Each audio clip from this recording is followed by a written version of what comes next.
we are covering the importance of working virtually in today's modern age. And this is something that I have been really passionate about for some time. I have been virtual for about 6 years.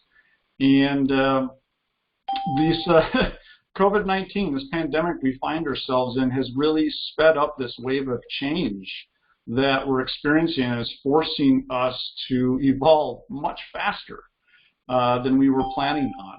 So I'm going to go through and give you guys a little background about me today, talk a little bit about the importance, some of the challenges advisors are facing. We'll talk about my system I've created a bit, because I know there's some questions around that, and then live Q&A, and go from there. So we'll jump in right now. And again, thank you everybody for joining me. We have literally people from around the world on this meeting, which is brilliant.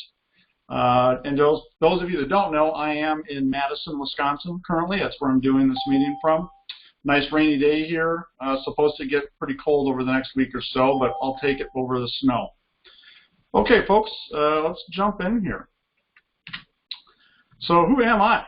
We'll give a brief introduction. Some of you follow me on social media, and you've seen I'm pretty active. But for those of you who don't know, I'll just give you a quick background.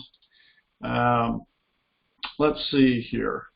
I'm just getting some notes from other people. Yep, okay, no problem. All right, so I've been in the business since 2006. That's when I started as an advisor out actually in Vermont. And I've even joked before, when I started, I didn't even know how to spell IRA. I just had no experience with this industry, so I was very new, and I had no market, so I had to build it from scratch. I've been a virtual advisor since 2014, and as those of you who have listened to some of the podcasts I've been on, like the Michael Kipsis podcast and the Model FA podcast, which actually just went out yesterday or the day before, I believe, you'll have a much better idea of my story as an advisor and why I transitioned and so forth. I'm the founder of my firm, Intrepid Wealth Partners, which is, I operate as a hybrid. I'm part of a corporate RIA, but I'm also carrying my BD licenses, so I'm in both worlds. I'm also the founder of Conneqtor, the virtual advisor system. Started that about 1.5 years ago, actually really putting it together. So it's been a really fun and awesome journey thus far. Yeah, I'm a husband, father, been married for quite some time. I got married in 2005, and father to an 8-year-old. He's turning 9, my gosh, in June already. So love being a husband, love being a dad. It's a ton of fun. As those of you that may know, I love to travel. I travel all over the world. And funny story, literally just was on the last flight out of South Africa 2 weeks ago, coming back to the States before they stopped all travel. So it's kind of an interesting experience. But I love going all over the world. I have worked all over the world. And with a little bit of luck, I will hit million miler status here pretty quickly. I just had a question about the dings. We'll see if I can do that really quickly for everybody. Let me just take a look for folks. I apologize for that if that's the problem. Yeah, they're not giving me that option within these settings here, so I apologize for all the dings. We'll have to just work our way through it. Okay, and we'll just finish up on me here. I love to surf. I'm not very good at it, but I love to surf, and I also love working on cars and driving fast cars. Okay, that's enough about me. Let's jump in. So what are some of the challenges of being an old school advisor? When I say old school, basically anyone that's still running a brick and mortar shop. And I used to. That's how I built my entire practice, was brick and mortar, owned an office building, had in-house staff, et cetera, et cetera. So some of the challenges of that old model is just that our industry in general is very old and is very slow to evolve, so we kind of get stuck in some of these old ways. So what are some of those challenges? Well, there's a very high cost to run a traditional brick and mortar practice. Now, some of you may already know this, but you have to pay for staff. Eventually, you're going to have, it could even be multiple staff. Some people on this call might have, 10, 20, 30 people working on staff. That's super expensive. You have to pay for the physical office space. And even for small firms, I actually did a poll recently asking a bunch of different advisors, and even for small firms, 1, 2 advisor shops, it can easily be over $5 grand a month just to run your practice. And that's in addition to anything that you are spending just to live on the personal side. We're also forced to meet with people in person using that old model. Sure, we can jump on the phone here or there. We can conduct a virtual meeting from time to time, but that infrastructure wasn't built around that. That infrastructure was built around people either coming to our office or us going to their house or their place of business or even coffee shops. And it's kind of interesting because COVID-19 has really changed how we can conduct business. And I'm pretty sure all countries that are in lockdown right now are not able to physically meet with people, so it definitely presents some challenges. Odd hours. My early years especially, I met with people a lot at night and a lot on weekends. And I had success doing that, but boy, it was at a push. It wears on you. It starts to suck the life out of you. And people don't really want you coming over after a long day at work. They're tired, they're cooking dinner for the kids, they're just not really in a mood to talk with someone about their investments, insurance, and so on. So it's interesting, how that old version worked for so long, but it's just one of those challenges that as the consumer has changed, it's much and much harder to meet with people than it used to be in those times. The other piece of it is the time wasted driving. If you just do some simple math, my gosh, my first couple of years, I was driving 30,000 miles a year easy for appointments. And if you just do some simple math, 1 hour a day driving to and from your office, client appointments, 5 days a week, 50 weeks a year. Let's say you take 2 weeks off. If you do the math on that, that's about 6.2 40-hour work weeks a year you are in a car. That's not revenue-producing time. So we waste so much. And for those of you who are driving more, you can just, extrapolate that out, how much time you're actually wasting in a car. We're not compensated for any of that.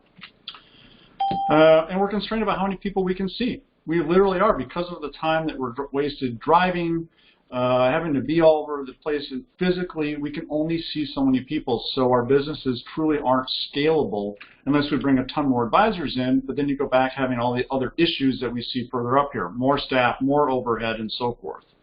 And eventually, you kind of become slave to this business, which we don't want to do. And then location dependence. Most traditional brick-and-mortar offices serve a certain geographic region. Maybe it's a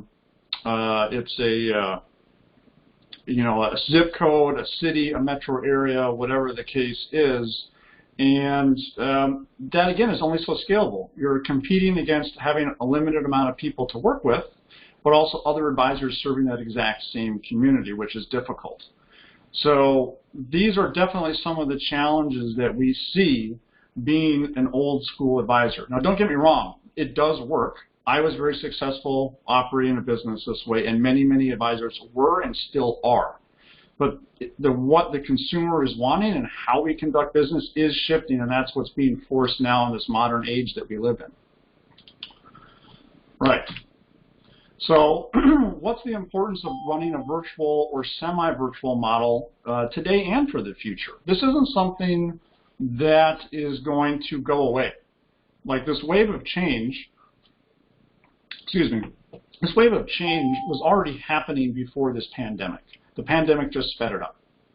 And so we have this shift in thinking, and we're forced to have this shift in thinking. So I want to talk a little bit more about why it is so important. Right? It's not 1985 anymore. We're not dealing with fax machines and phones. Everybody, advisors, clients, have the world at their fingertips, right? We can do everything online. We're not doing the in-person stuff as much as we used to. I was even sick, not the pandemic, not coronavirus, but I had the flu a couple months ago, and I was able to talk with my doctor from my house remotely. So we were able to do so much more this way, where we just didn't have the infrastructure back, in the old school way of doing business.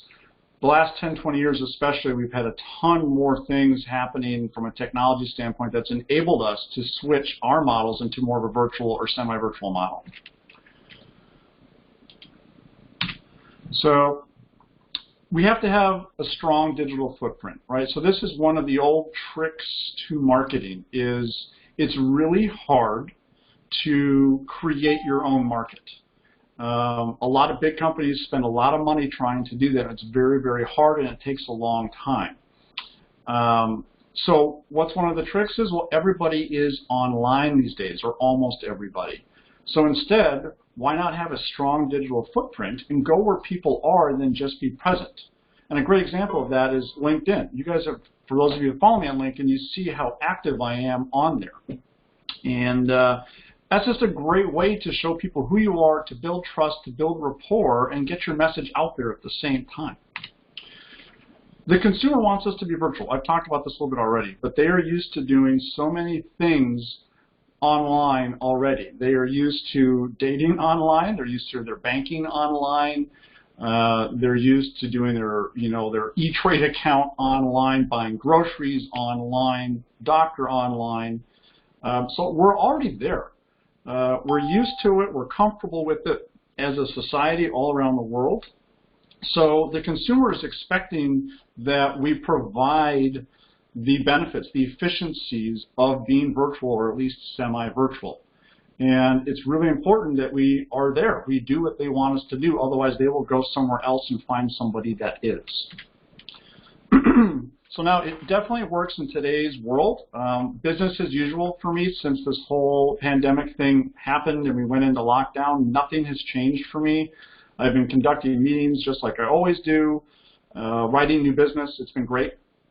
So we know it works today, but it worked in the past before this pandemic, and it's going to work indefinitely into the future, given the whole shift that the world has gone through from a technology standpoint. For whatever reason, people seem to be busier today than they ever have, and they want more convenience. The virtual or semi-virtual model provides that convenience for the consumer. That doesn't mean you never meet in person with them, but it really gives them that efficiency that they're looking for to make their life a little bit easier and still do the things that they need to do. So what are some of the benefits of a virtual or semi-virtual model?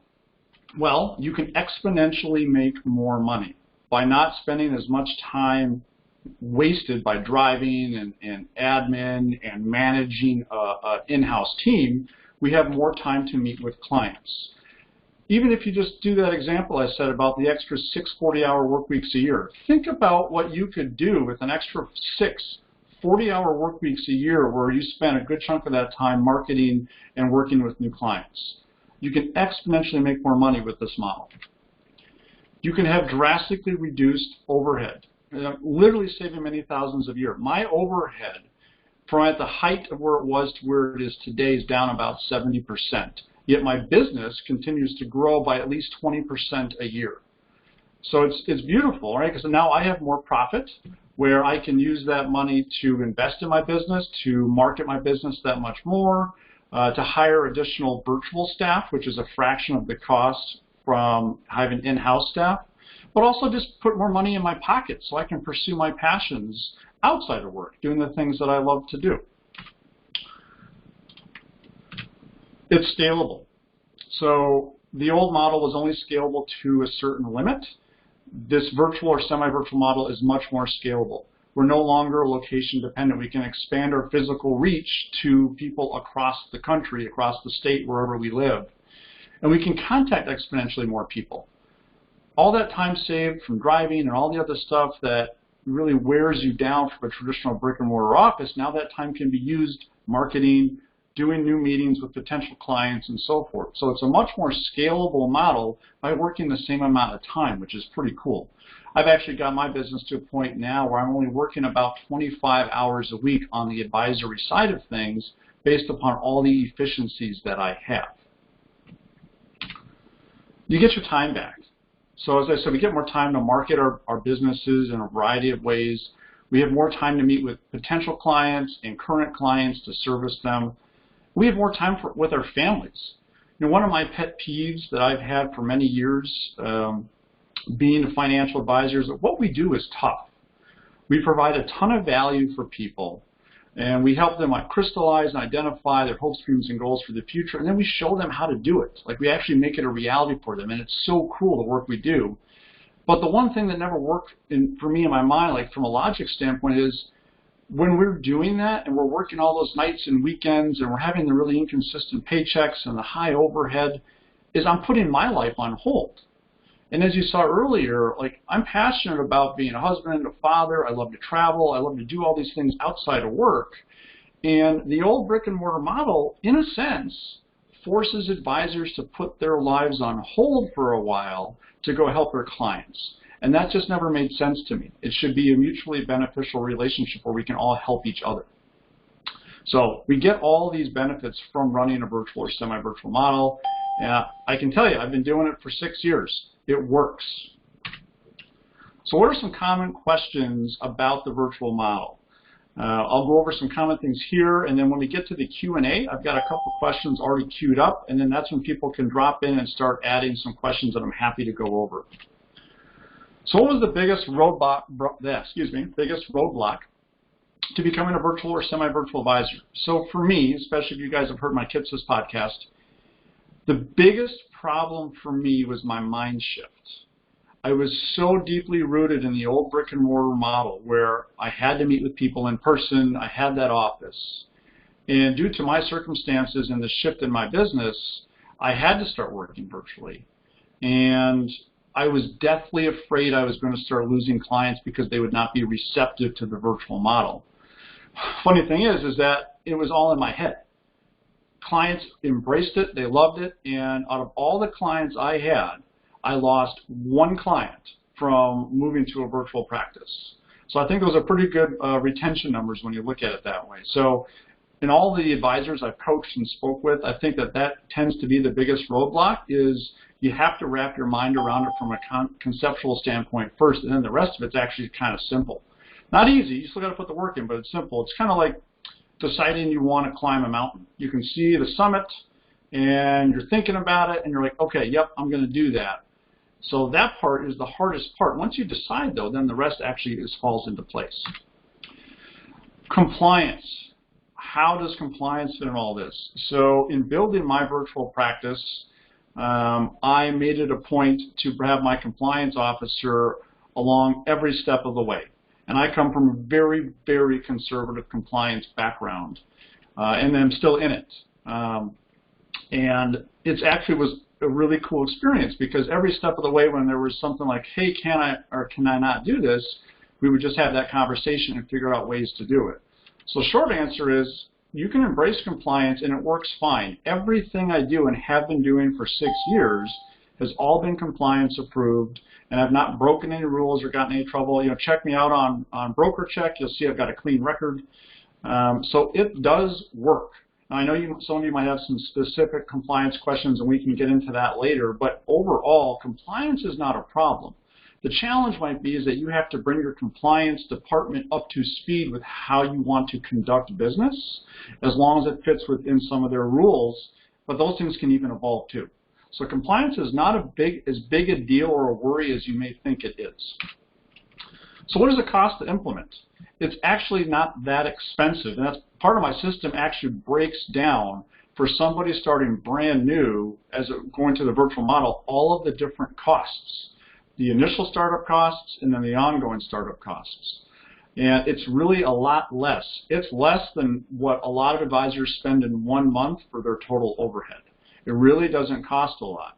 And then ongoing, it is, as I said, a fraction of the cost from what most advisors spend to run their practices. So it's a lot less than you think, actually. And a lot of the tools, including the one we are using right now for this webinar, are free. It's amazing what you can do if you actually research the tech and embrace it correctly.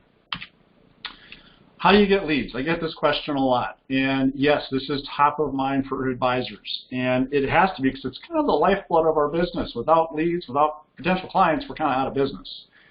So there is no one magic bullet for this. And that's where advisors have to be careful. I was guilty of this even when I started, is I would buy a list and then just cold call those people on the list. And I like to use a term, even a blind squirrel finds a nut once in a while. So those things can work, but they're not scalable, and they kind of just make you feel a little dead inside. So how do I get leads? It's really a concert of things going on. having a really strong digital footprint is terribly important. So people can get to know who you are, what you're about, who you serve, having a strong website or websites, having a strong social media presence, and eventually by engaging on these platforms, you are creating this audience that you don't even know about that will start actually reaching out to you and say, hey, you know, Joe, I've been watching you for a while. I really like what you have to say. I've been reading your blogs, watching your videos, and so forth. Such and such just happened in my life, and I'd like to talk to you about helping manage my finances. This stuff happens all the time. So whether you're running webinars or ads or videos or whatever you're doing, there's all these things that have to work together in concert. And it may sound like a lot, and there's some work initially to set it up, but once you get it going, a lot of it's actually on autopilot. Do you have to be 100% virtual? No, you definitely do not. It's not an all or nothing thing. It really boils down to who you are as an advisor, as an individual, what your comfort level is about working virtually, your demographic of clients. You know, if your average age of your client is 75, you probably won't be a fully virtual advisor just because a lot of those folks don't embrace tech as much as the younger generations. The short answer is no, you don't have to be 100% virtual. I've coached a lot of advisors that will add it as a component. They really like their brick and mortar footprint where they are physically located, but they're trying to expand their reach to the rest of the country to serve a certain market. It's a great way to be able to blend the two together. So what is the virtual advisor system? Well, there's a ton of content on the website that you guys can check out later, but essentially what this is a turnkey system I created after spending 5 years figuring out how to be a virtual advisor to teach other advisors how to become virtual or semi-virtual.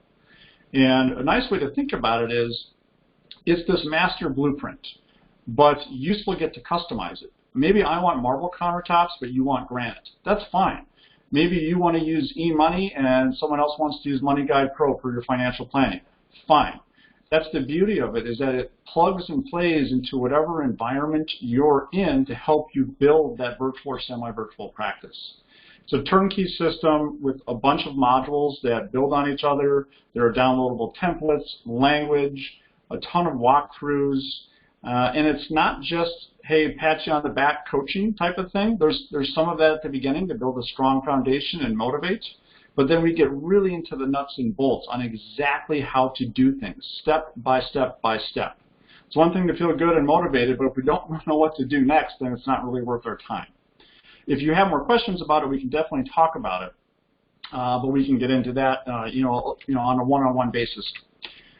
So we'll go into live Q&A here in a second, and I just, something to ponder. You can see this. This is a funny little cartoon here. I think it makes a lot of sense. Is that you could kind of think of the guy on the left here, the king, as the old school way in doing business, and we've got all these great solutions on the right-hand side, but we're so focused on doing stuff the old way that we kind of ignore everything else around us, and that can be a real challenge. All right, so let me go into some of the questions that I already have, and then feel free, everybody, to start dropping questions into the chat box here, and we'll get to those as we go. I will get to as many as I can, but I may not be able to get to all of them. I want to make sure I'm aware of everyone's time here. And you will be getting a follow-up where I'll email a link to this recording, and I'll even answer some more of the questions that we didn't get to. So we'll get to that in a minute. But feel free to start in the chat here, start adding some questions. And if you're on by phone, feel free to shoot me an email, and we can get back to the questions that way as well. Some of the questions that I've heard, though, is, let's see here. What it entails. It can be incorporated into my current firm. We already talked about that. Yes, it can be incorporated to any firm. Whether you are just a life insurance agent, you're an independent RIA, or somewhere in the middle, this can be incorporated into what you're doing. So it's just, as I said, plug and play, and based upon your current situation, your comfort level, and how you want to actually build things. This is where it's fun, is we get to actually make it specific to what we want. All right, let's see here. I've got a couple more, and then I definitely want to jump in onto the live Q&A here. So building trust virtually has been a question and a comment. Building trust virtually is definitely possible. I have had clients I've never met in person, coast to coast, who have said to me, Derek, it feels like I've known you for years. Like we have these really meaningful conversations. I manage their money, and they love the way that we're working, but we've never physically been in the same room together. So part of that, a big part of building trust virtually, is having that massive digital footprint built correctly. And that goes back further to what is your why as an advisor. And because that why, and most advisors say that they have one, and they might, but it's probably not as crystal clear as it should be or as thought out as it should be. That why drives a ton of other things. So that'll drive your marketing and your digital footprint, and that's how you build trust virtually. Also, the virtual sales process that I use really helps people get to feel comfortable as we're going along.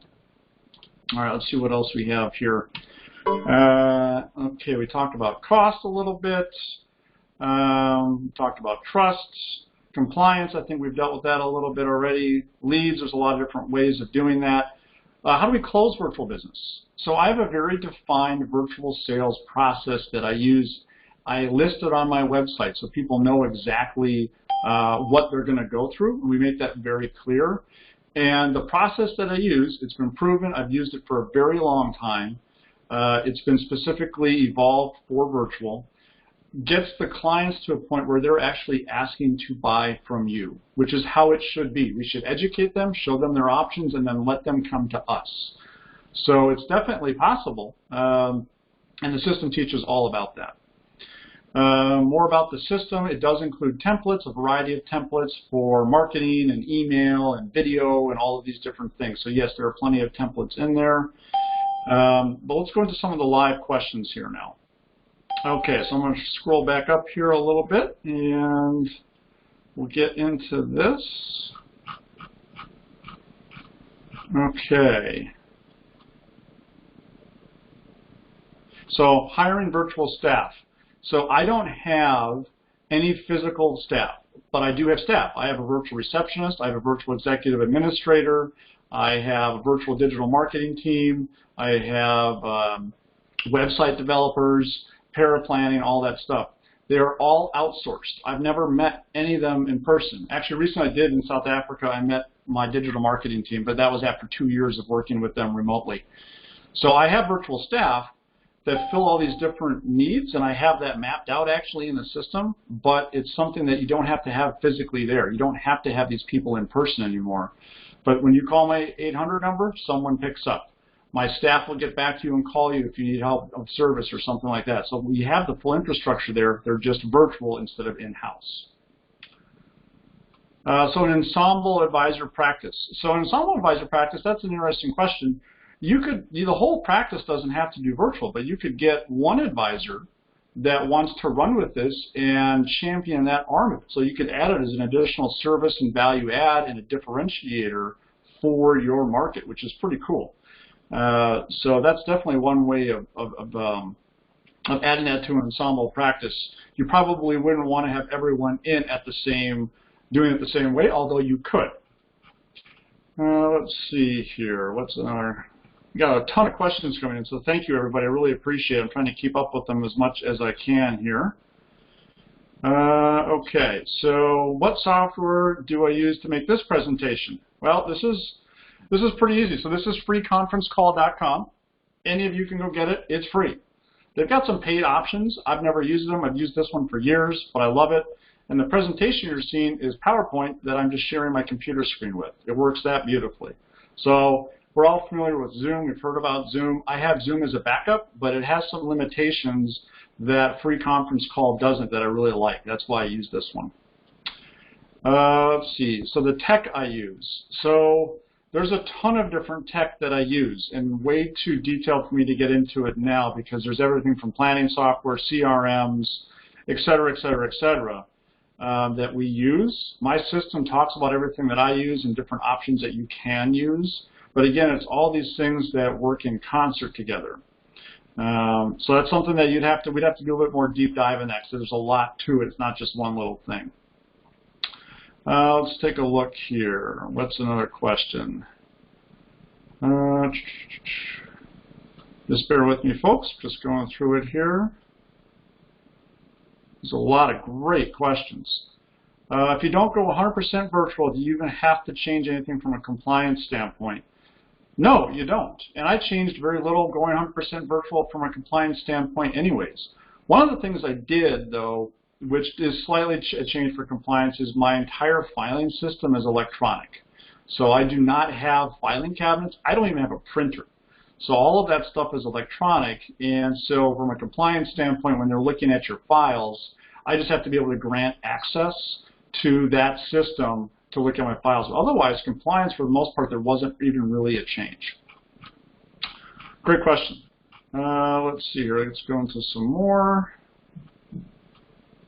Okay. How do I determine my ideal client, especially as you transition to virtual advising and trying to get clients to come to you? So the ideal client journey is, again, something that starts with you and your why and knowing who you are.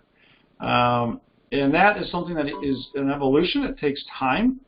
So it's not something that I figured out day one. But at the end of the day, like, it really boils down to who am I, what are my passions, what do I like to do, and then trying to go find people that are like that. And I'll tell you a story. I was on a flight back from South Africa in November, and we were fortunate enough to actually all be up in business class, my wife and son and I. And it was dark, people were sleeping, and I had just gotten up just to check on my wife and son, and I'm looking across, and everyone else is sleeping. I'm like, boom, these are the people that I want to work with. They fit all of the pieces of the type of person I want to work with. So hopefully you'll have an epiphany moment, but I didn't have that one just because. I had it because I've been working and trying to figure out who I wanted to work with, which was more about what's my vision for the future, what are my passions as an individual. So it's a journey for sure, and it'll take some time. But once you do that, all of your marketing will now be based around that. So you'll be speaking to those people. So when they find you online, when they see you on LinkedIn or wherever, they're going to be like, okay, this person gets me. They know exactly what I'm about. I want to learn more. They're not just a generalist who does everything for everybody. Great question. Let's see. Our client base is mostly offline, older age, demographic, retirement people. Any tips on how to target that demographic with the virtual framework? So the retirement market, unless you're like 75 plus, and there's even an argument there. My mom's 75, and we do everything virtually. Is you have to get them comfortable. So sometimes it's a combination of a phone call, a conference call, and then you sharing their screen via a link. So they can see what you're talking about, but you're on the phone with them.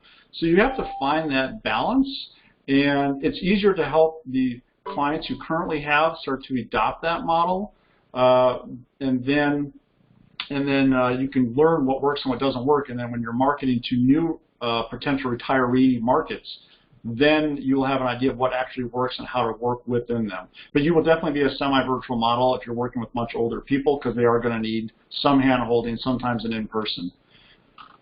Good question. Let's see here. What else do we have?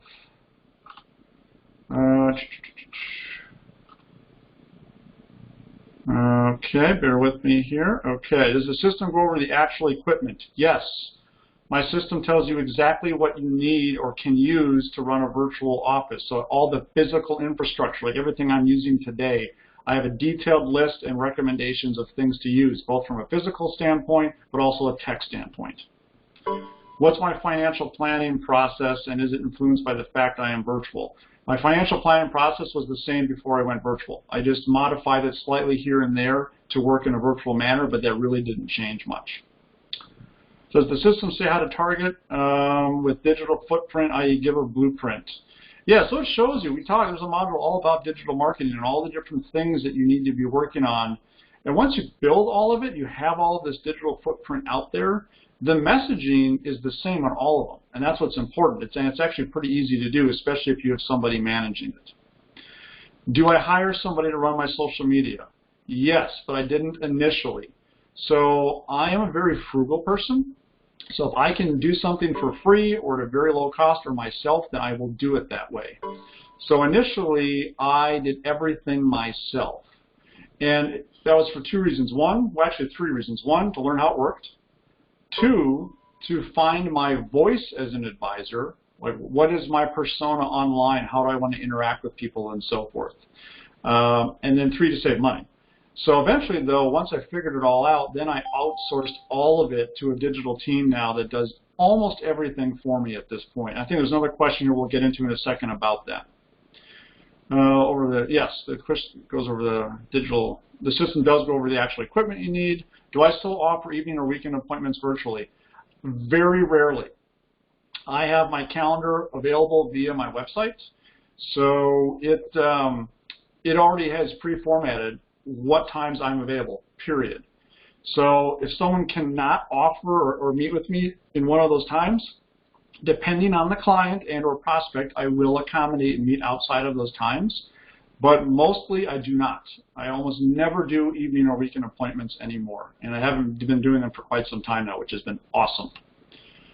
What does my client process look like? Yeah, so I have a very defined virtual sales process, and it starts with my digital footprint and them actually contacting me, although you can do some outreach once you've built some rapport. And I'm not going to go through my whole virtual process, but I will tell you my first meeting is a meet and greet. That's it. We don't talk about their financial situation at all. We just get to figure out, do we like each other? Would we work well together? Because if we don't, none of the other stuff matters. You know, I like the saying, you know, if they don't like me, they're never going to care about how smart I am or any of the things that I can do.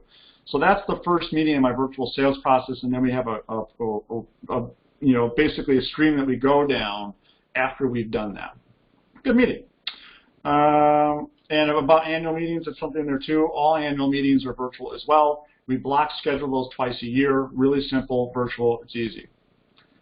Let's see, is this a revenue share arrangement? No, I don't take any revenues from anybody that buys my system at all. All your revenues are yours. I know that there are some systems out there that ask that. That's not how my system operates, and it never will. Talk more about my digital marketing team. So at this point, how I use my team, they do all my blogging for me. They do my social media posts. Other than LinkedIn and Twitter, I am pretty active on there, but I only spend maybe 20 minutes a day on those platforms because it's pretty quick. And it has to be first person. It wouldn't make sense for them to start talking like me, because people would know it's not me talking. But I use them to do all those things. They do monthly checks on my websites to make sure everything's working, make sure SEO is optimized, helping me work on a variety of different marketing initiatives, whether we're creating ebooks, doing video, et cetera, et cetera. So they do a lot of things for me. Any marketing material that has to be approved by compliance, that goes through me at this point still, although I do have them introduced to my team for some of the content.